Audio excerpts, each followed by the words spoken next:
Hello everyone, welcome to Sunny Science Point. तो देखेंगे अभी मैं आपको टेंस से रिगार्डिंग दो वीडियो ऑलरेडी अपलोड कर चुका हूं। ठीक है, ये हमारा थर्ड वीडियो होगा और इसमें हम बात करने वाले हैं प्रेजेंट कंटिन्यूअस टेंस के रिगार्डिंग। ठीक है, तो बिना टाइम वेस्ट करते हुए करते हैं इस सेशन को। और प्लीज अगर सीखना है तो सेशन में कंटिन्यू रहें और लास्ट में लगे कि कुछ सीखे हैं तो प्लीज चैनल को लाइक कर दें और इसको सब्सक्राइब कर लें। देखिए, पिछले बार जो मैंने पढ़ाया था प्रेजेंट इंडेफिनिट टेंस, उससे रिलेटेड कुछ एक्सरसाइज आता है। ठीक ना। अब एक्सरसाइज क्या आता है, with the help of suitable verb form fill in the blanks, है ना। सुटेबल वर्ब फॉर्म्स के आधार पे आपको दिए गए खाली जगहों को भरना होता है। ठीक है ना। तो खाली जगहों को भरने के लिए अगर इस तरीका से मेंशन कर दे सवाल में, तो हमारा क्या मतलब कि फर्स्ट स्टेप होना चाहिए, इसके बारे में हम बात करेंगे। तो प्लीज देखिए, ये जब भी अगर दे देगा प्रेजेंट इंडेफिनिट टेंस के रिगार्डिंग और इससे मतलब क्या होता है आपको बताया गया है। इसका यूज वगैरह सारा चीज हम समझाए थे।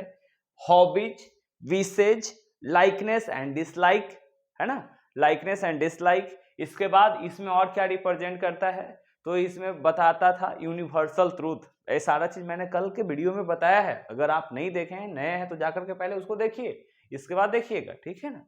तो कहने का सेंस क्या है कि जितना भी मतलब यूजेस है उसके अकॉर्डिंग आप देख लोगे। उसके बाद इसका स्ट्रक्चर वगैरह सारा चीज मैं बता चुका हूं कि इसका स्ट्रक्चर कहाँ है, मतलब कैसे होता है, क्या डिसाइड करता है, इसका स्ट्रक्चर सारा चीज मेंशन किया हुआ है। ठीक है ना।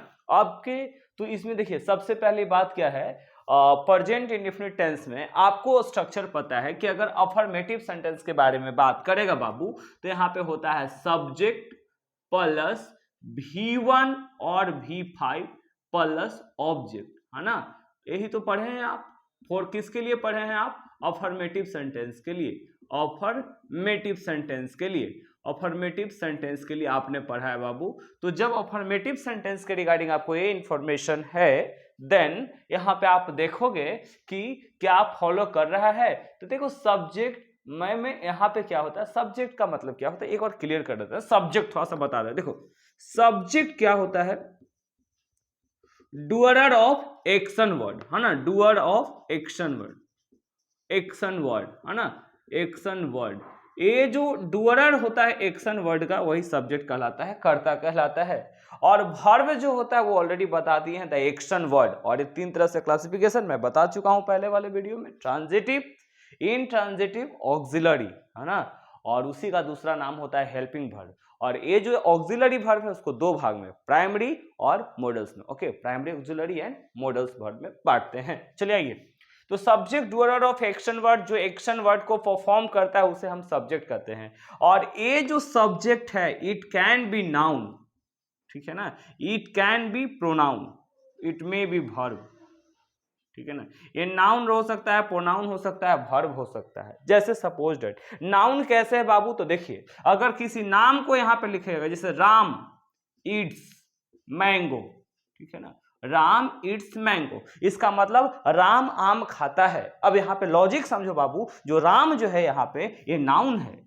और कौन सा नाउन है, तो आपने सुना होगा प्रॉपर नाउन के बारे में। प्रॉपर नाउन के बारे में क्या होता है, प्रॉपर नाउन के बारे में, the noun which refers to particular person, place और थिंग, इसी को तो बोलते हैं ना प्रॉपर नाउन। थोड़ा एक्चुअली मेरे को सेंटेंस समझाना, इसलिए मैं बता रहा हूँ। ठीक है, इसके बाद देखो, प्रोनाउन क्या होता है, the word used on the place of noun, on the place of noun, संज्ञा के बदले में आने वाले या प्रयोग की जाने वाले शब्दों को हम लोग क्या कहते हैं, सर्वनाम कहते हैं। तो राम है तो उसको हम लोग बोल सकते हैं he eats mango,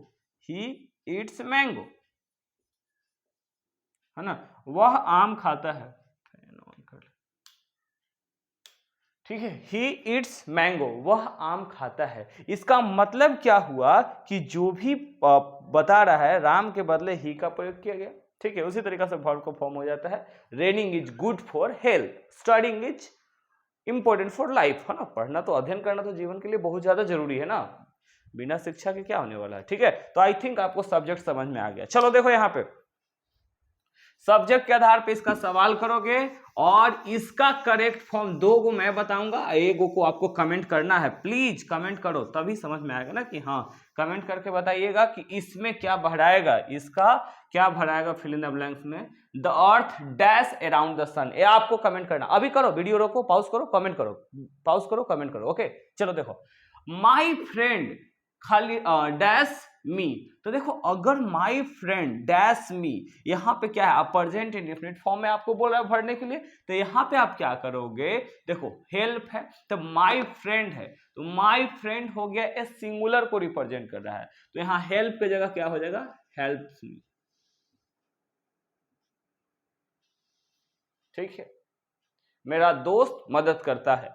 इसके बाद देखो, the principal dash to speak to Raj, the principal dash to speak to Raj, है ना, द प्रिंसिपल। तो देखो यहाँ पे वर्ब का फॉर्म दिया तुमको वांट, और कल मैं बता रहा था कि जब लाइकनेस या डिसलाइकनेस या विशेष के बारे में बात होता है तो वहां हम प्रेजेंट इंडेफिनिट टेंस का, और जनरली यहां बोला था कि प्रेजेंट इंडेफिनिट टेंस के वर्ब के फॉर्म का रूप के यूज करके आपको बताना है। ठीक है, तो यहाँ पे देखो सबसे पहली बात, जब प्रेजेंट इंडेफिनिट मेंशन कर दिया है तो यहाँ पे आप सबसे पहले देखिएगा, the principal wants to speak to Raj, wants to speak to Raj. ठीक है, आप प्लीज इसका कमेंट करके बताओ क्या होगा, अर्थ रिवॉल्व ही होगा कि रिवॉल्व्स होगा, आप प्लीज बताइएगा।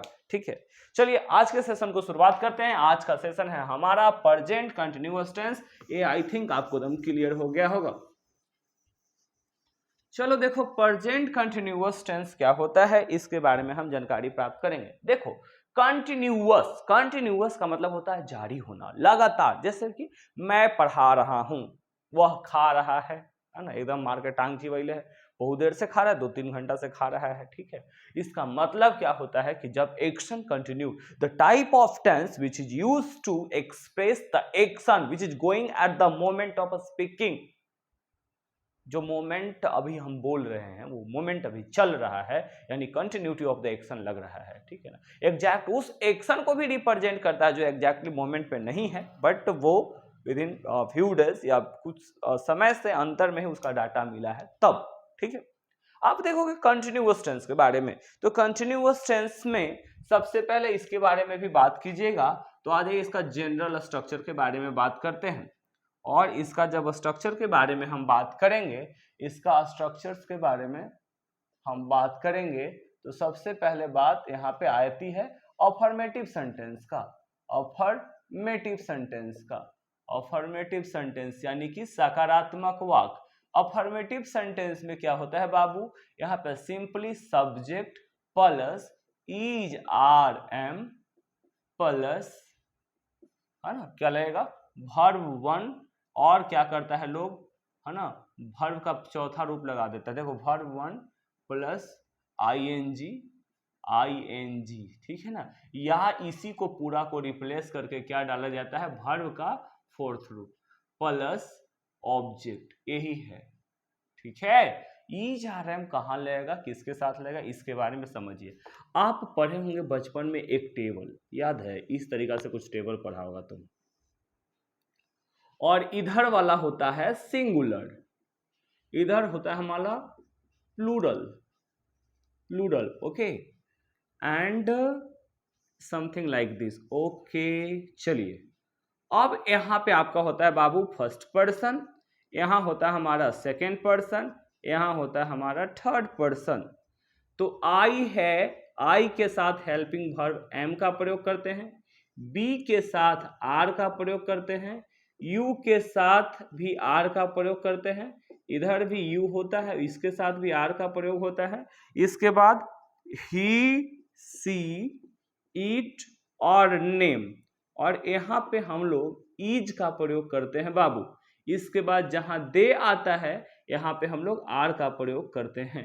ये हमारा सीक्वेंस हो गया, ठीक है ना, ये पर्सन हो गया, 3 तरह के पर्सन है, ठीक है ना, ये वचन हो गया सिंगुलर एंड प्लूरल, इस तरीका से रिफॉर्म करते हैं। इसके आधार पर देखो, अगर लिखेंगे I am teaching, I am teaching, मैं पढ़ा रहा हूं, they are going, they are going, they are going, she is cooking, ये सब किसके अंतर्गत में आता है, ये सब हमारा आ गया प्रेजेंट कंटिन्यूअस टेंस के अंतर्गत में। इसके बाद देखेंगे बाबू हम सेकंड टॉपिक बात करेंगे इसमें नेगेटिव सेंटेंस। नेगेटिव सेंटेंस जिसको हम लोग बोलते हैं नकारात्मक वाक्य। क्या बोलते हैं? नकारात्मक वाक्य, जिसमें किसी भी फॉर्म में ना नकारने का बोध हो, नकारने का बोध हो, है ना। जैसे वह नहीं पढ़ा रहा है, वह नहीं जा रहा है ना, वह काम नहीं कर रहा है। तो इन केसेस में बाबू, इन केसेस में हम लोग जो प्रेजेंट कंटिन्यूअस का नेगेटिव फॉर्मेट का यूज करेंगे। जैसे इसका स्ट्रक्चर होता है, इसका स्ट्रक्चर होगा, सिंपल स्ट्रक्चर है बाबू, subject plus is are am plus not plus verb का पहला रूप या चौथा रूप, है ना, प्लस अगर पहला लगेंगे तो आईएनजी जोड़ना पड़ेगा, प्लस ऑब्जेक्ट। यही है इसका स्ट्रक्चर, ठीक है। एग्जाम्पल लिखो, she is not preparing for exam, है ना।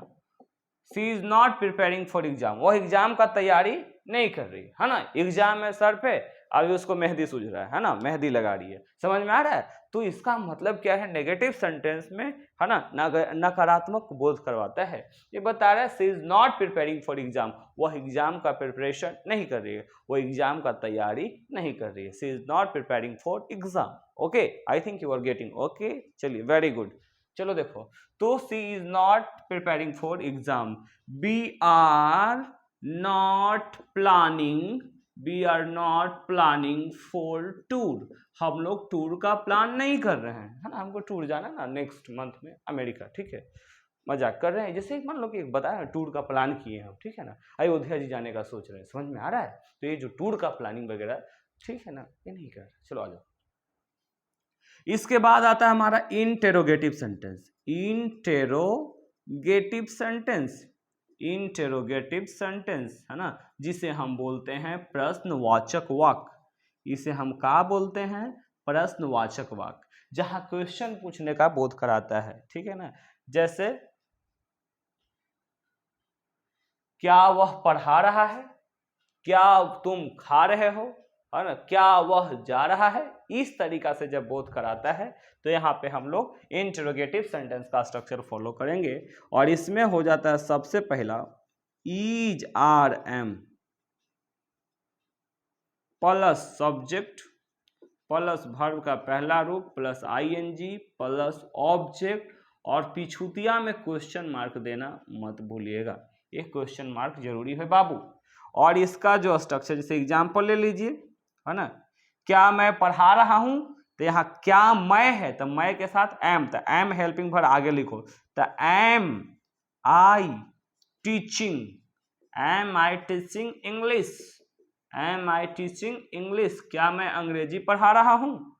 Is she preparing for exam, preparing for exam, क्या वह एग्जाम का तैयारी कर रही है, क्या वह एग्जाम का तैयारी कर रही है।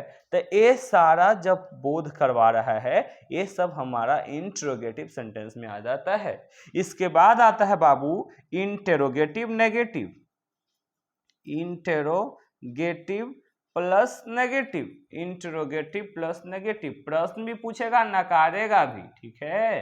तो इस केस में क्या करते हैं, जैसे क्या मैं नहीं पढ़ा रहा हूं, क्या तुम एग्जाम की तैयारी नहीं कर रही हो, क्या हम लोग पटना नहीं जा रहे हैं। तो ये सारा टर्म में हम जो स्ट्रक्चर यूज करेंगे वो हो जाएगा हमारा क्या होगा, इंटरोगेटिव नेगेटिव, किसका, प्रेजेंट कंटिन्यूअस का। जैसे देखिए, है ना, इसका पहला स्ट्रक्चर देख लो बाबू, is are am plus subject plus not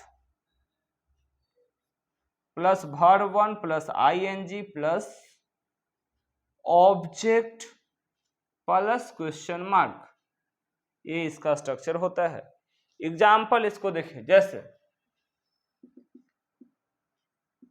M I not teaching English, am I not teaching English, है ना, अब इसका स्क्रीनशॉट ले सकते हैं ना, आप अपना नोट्स तैयार करते चलिएगा, है ना, इसका स्क्रीनशॉट ले लीजिएगा एक साइड में। चलिए ओके, आ जाइए।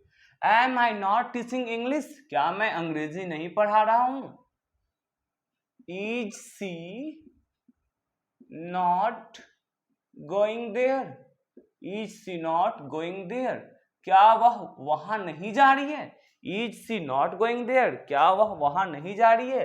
तो इस केसेज में भी हम लोग जो फॉर्मेट का यूज करेंगे वो है interrogative negative sentence. Are you getting my point? ये इंटेरोगेटिव नेगेटिव सेंटेंस है, ठीक है। चलिए फाइनली हम लोग कवर करेंगे वो है हमारा WH सेंटेंसेज। WH सेंटेंसेज, है ना, जब सवाल में मतलब कि डबल इंट्रोगेटिव इसको भी बोलते हैं हम लोग, WH सेंटेंसेज को हम लोग बोलते हैं double interrogative sentence, double interrogative sentence, interrogative sentence, double interrogative sentence. और इस केसेज में कैसे करेंगे हम लोग देखिएगा बढ़िया से। जब यहाँ पे सेंटेंस में व्हाट, वेयर, व्हेन, वाई, है ना, हु, हाउ ऐसा लगा हुआ रहे, इसके बाद हम लोग डालते हैं is, are, am plus subject plus verb का पहला रूप प्लस आईएनजी प्लस ऑब्जेक्ट और अंतिम में क्वेश्चन मार्क। ये है इसका स्ट्रक्चर। जैसे एग्जाम्पल इसका देख लो, एग्जाम्पल देख लो, है ना, where is she living nowadays, आजकल वह कहाँ रह रही है? Where is she living nowadays, है ना। फिर why are you obeying, why are you obeying him, तुम उसे क्यों ओबे कर रहे हो, क्यों पालन कर रहे हो, है ना। Why are you following him, तो ये सारा केसेस में हम लोग किसका प्रयोग करते हैं? तो ये सारा में हम लोग ये मतलब कि WH सेंटेंस का, बस छोटा सा एक टॉपिक है, थोड़ा सा देख लीजिए। अब इसमें आता है यूजेस, इसका यूजेस हम क्या करेंगे, कहां कहां प्रयोग करते हैं, ठीक है ना,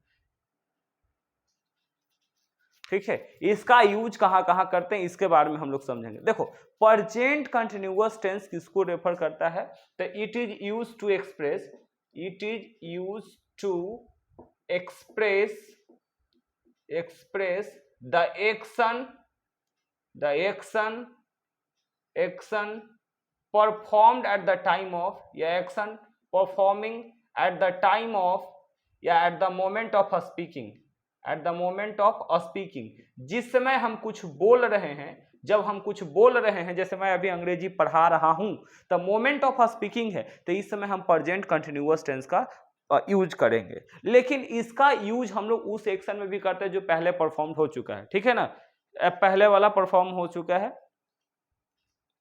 action taking place but not at the, है ना, it is used to describe action taking place, action taking place, action taking place, taking place but not at the moment of speaking, but not at the moment of speaking, moment of speaking मतलब ये क्या बोलते हैं ना, action वो हुआ है but अभी जिस मोमेंट पे बोले उस पे नहीं।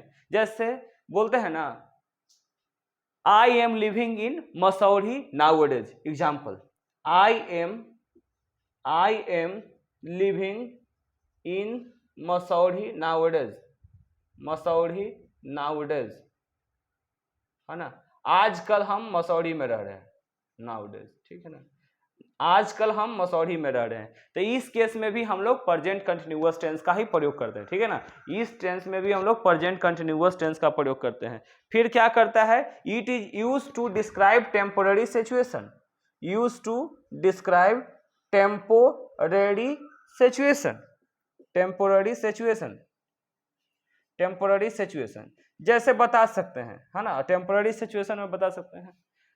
नाउ चाहे इसमें लिख सकते हैं I am feeling better now, I am feeling better now, ये मेरा अभी का सिचुएशन है,